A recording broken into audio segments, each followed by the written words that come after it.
विषय मराठी बालभारती इयत्ता तिसरी. कविता अंतराळवीर.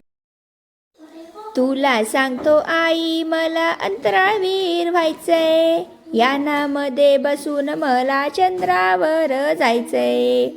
अंगभर पोशाख नि डोक्यावर टोपी, चंद्रावर जायची युक्ती किती सोपी.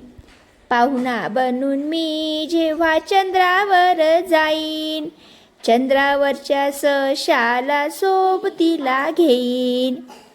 तिथून मग करीन मी मंगळावर स्वारी, लोक मला म्हणू लागतील माणूस दिसतो भारी. अंतराळवीर म्हणून वाढेल माझी शान, जमेल तेव्हा जमेल पण अजून आहे लहान. जमेल तेव्हा जमेल पण अजून आहे लहान.